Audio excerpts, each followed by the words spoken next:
Hey, what's up, Killas? It is your final girl Mel coming at you from my killer podcast. Today, by request from the dude himself, we are doing a hit list. The dude who loves movies recently hit me up and asked me, where are the hit lists? Let's do a hit list. And you know what? We're gonna do one. He is also a channel member, so what dude wants, dude gets. So I hope you enjoy today's hit list. We are gonna be doing 10 things that I love about the movie Innerspace. Stay tuned.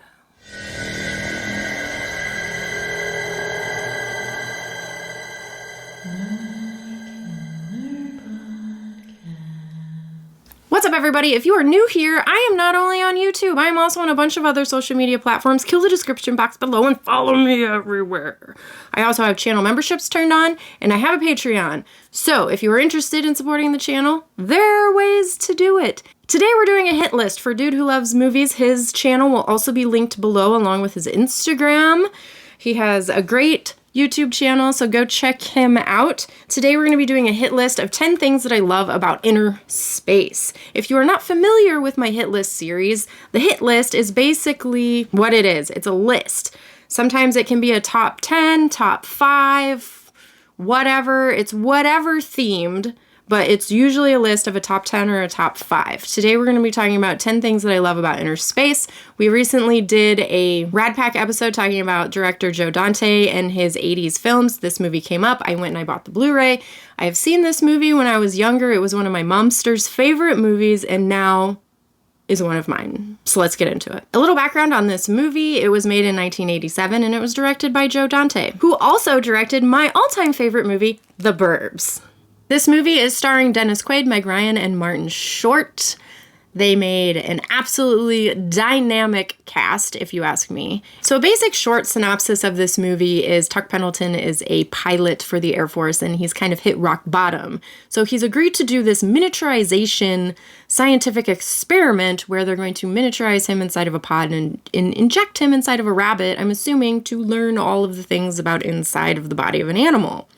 Well, things go awry in the laboratory. He ends up getting injected into a man, Martin Short, and then the whole movie is about the bad guys trying to get at Tuck Pendleton and steal this scientific technology. It is a super fun action, adventure, comedy, romance. It literally hits all the genres except for maybe horror.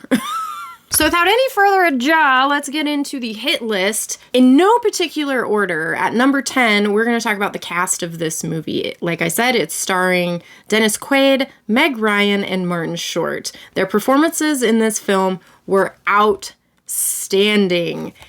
And I have always been a huge fan of Martin Short. I find him to be incredibly charming when he was younger. He's even more charming now as an older gentleman. He is in the TV show Only Murders in the Building, starring next to Steve Martin, who is also another all-time favorite of mine. So having those two comedians come together in one TV show is brilliant. I highly recommend checking out Only Murders in the Building because it is so delightful. I just absolutely love it. But you also have Dennis Quaid and Meg Ryan, whose performances were also outstanding. But they play kind of a romance storyline in this movie, which also then later led to a romance between them two in real life. And I absolutely loved that for them. I absolutely loved them as a couple. Dennis Quaid has this smile. He has this smile for days. He is well notable for his smile. And Meg Ryan, she is like a rom-com queen, starring in all kinds of movies like Sleepless in Seattle, You've Got Mail, When Harry Met Sally, Joe versus the Volcano, which is another favorite of mine, City of Angels. She did so many rom-coms with Tom Hanks. It's kind of crazy to me. Moving right along at number 9, we're going to talk about the soundtrack. This movie has so many old classics in it, like Twisting the Night Away and Cupid by Sam Cooke, Is It Really Love by Narada Michael Walden, Hypnotize Me by Wang Chung, and Will I Ever Understand You by Berlin. These are all fantastic songs and they're all in this movie, And it just adds to the charming atmosphere that this movie has. Moving in at number 8, we're going to talk about the special effects of this movie because there are some really great things going on here. Spoiler alert if you haven't seen this movie, but Tuck Pendleton gets injected into the body of a man. So as he is inside of this amazing pod, he's also inside of the body. So you get to see all of these cells and all of these organs and things. And according to the director of special effects, all of the cells that you see outside of the pod were made from Jell-O, which I think is kind of fantastic, but also overly simplistic. But you also have the scene where Jack is looking into the mirror and Tuck Pendleton is going to alter his face to look like another character called the Cowboy, which we will talk about later. And just that scene alone, the transformation from Jack to the Cowboy was outstanding. And it was done all by animatronics by the famous Rob Bottin, or Boutin, or however you want to say his last name. I am such a fan of his work. I love a good majority of the movies that he's worked on. He is just infamous in the world of special effects. Also, there are some forced perspective scenes in this movie, similar to what they did in The Gate. There's a car fight scene at the end where Lydia and Jack are in a car and two bad guy scientists are in the back seat, but they have been miniaturized 50%. So basically what they did was they made the back seat of that car 2 times bigger than what it actually is to force the perspective that those scientists were actually smaller when they weren't. There's another scene at the end where those same 2 scientists were stuck inside of a suitcase, and they did the same thing where they made the suitcase 2 times bigger to force the perspective. So I just think that is absolutely brilliant in such a simplistic way to get the effects that they had. And considering this movie was from 1987, the special effects are still outstanding to me. But I also prefer practical effects to digital effects. I kind of like it when they look more rigid and realistic. Also, this movie won the Academy Award in the division of Best Visual Effects. So there you go. Okay, we're going to move on to number 7. All right, coming in at number 7, I want to talk about the writing of this movie. There is so much going on. There's so many moving parts. There's so many characters that have such amazing storylines and story arcs of their own. And for them to put it all together into one movie and have it be cohesive and make sense is just amazing, and it's brilliant. You have the beginning sequence where it starts out at the party, then it moves to the laboratory, then it moves to this amazing action-adventure sequence, and then you're back in a laboratory, and then you have that amazing end. Like, there's just so much going on. You have the change in scenery when it comes from Tuck inside the body and Jack outside of the body. Like, there's just so many moving parts and so many different scene sequences.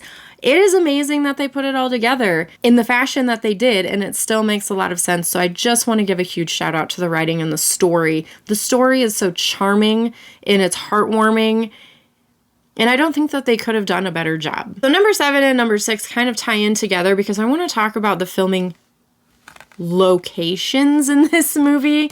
So technically there weren't a lot of locations. There was maybe 2 actual physical filming locations, and that was kind of in the beginning of the movie when the good scientist is running through the mall. They filmed that sequence in 2 different malls, but then everything else was pretty much just done on a sound stage, which I also think is pretty amazing considering all the different scenes and sequences I was talking about in number 7, because you have, like I said, the lab stage, and then you have the freezer truck stage, and then you have the second lab, which is different than the first lab stage. But then you also have this amazing basement sequence, and then they're at one point they're in a club, and another point they're in a hotel, and in another point they're in Lydia's office building where she works. So there's just so much going on. And to have all of those different locations being on different sound stages, meaning they had built sets and things, is absolutely awesome. And I think it really adds to the movie. Okay, so 5 down to 1. Like I said, these are in no particular order. 5 to 1 aren't my favorites or anything like that, but 5 to 1 are broken off from 6 to 10 were basically movie elements and filming elements, whereas 5 to 1 is going to be pretty much my favorite parts of the story, my favorite parts in the movie, because that's what this is. We watch movies to enjoy the adventure that they take you on. We don't just watch them to check out the cinematography and lighting and stage elements, you know? So number 5, I want to talk about the beginning sequence when you meet Chuck Pendleton and he's at his, I guess, Air Force party and he makes a complete ass out of himself. And it really kind of sets the stage for this movie because it gives you a little bit of drama. You kind of figure out that he is kind of a sad man, and this is when you figure out that he was in a relationship that was kind of falling apart, but you also figure out he wasn't really a successful pilot to begin with and why he took on this scientific experiment in the first place. But then you also get this glorious scene where the actual breakup happens and you get to see Dennis Quaid's ass. I mean, what can I say? Of course, that's going to be a highlight. At number 4, I want to talk about the relationship between Tuck and Jack. I feel like just them two acting against each other kind of in a way throughout this movie just is really heartwarming. The way that they have this sequence where Tuck is inside of Jack and he plays music and they're having a drink together and Jack is dancing around Tuck's apartment. That scene is so amazing. It's hilarious, first of all, the way Martin Short is just creating all of these dance moves to this song. And then you get to see Tuck inside of him also dancing to the same song. And it cracks me up, and it's just one of my favorite scenes. At number 3, we're going to talk about the cowboy. This is where we're going to talk about the cowboy. So basically, he is a thief, and Lydia's job is a reporter, and she, from experience and street information, knows that anytime that the cowboy is in town, a big heist is going to go down, or something is going to be stolen. And the cowboy himself is played by Robert Picardo, which I don't think they could have picked a better person to play this part. He is just straight fantastic. And the persona of the cowboy is just this really cocky, edgy guy who just walks around and kind of does whatever he wants. And then later in the movie, Jack has to try and portray what he thinks the cowboy is like after the face change happens. And it's just hilarious. It's absolutely hilarious. At number 2, I'm going to talk about Jack's story arc. So Martin Short literally plays this part perfectly. At the beginning of the movie, when you meet Jack Putter, he is an anxious, neurotic person. He's also a hypochondriac. He goes to the doctor all the time thinking things are wrong with him. He's literally scared of everything. And then Tuck gets injected into him, and then he is forced to do all of these outlandish things that he would normally never do in his real life. And you start to see him change a little bit throughout the movie. His arc is amazing, and it's subtle. The best arcs are subtle as hell.